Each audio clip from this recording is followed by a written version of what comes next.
Oh, sorry, we're recording already?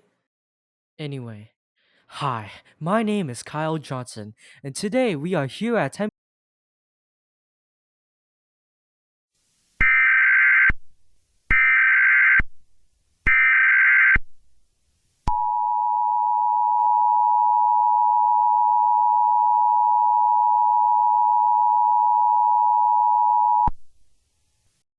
The following message was transmitted at the request of Emulate Corporation. This is not a test. At approximately noon Pacific Standard Time, a nuclear-powered locomotive derailment occurred at the railroad crossing, located near the Emulate Mark, which caused significant damage and failure to the nuclear reactor inside the locomotive. A full evacuation has been issued for the railroad crossing area.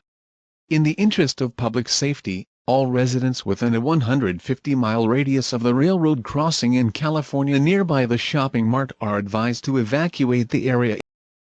Take only essential emergency supplies and a battery-powered radio. Do not use more than one vehicle for traveling. If you are within the evacuation area and have no transportation, please seek to the nearest shelter immediately. Stay tuned to the local media outlets for further information on this ongoing emergency.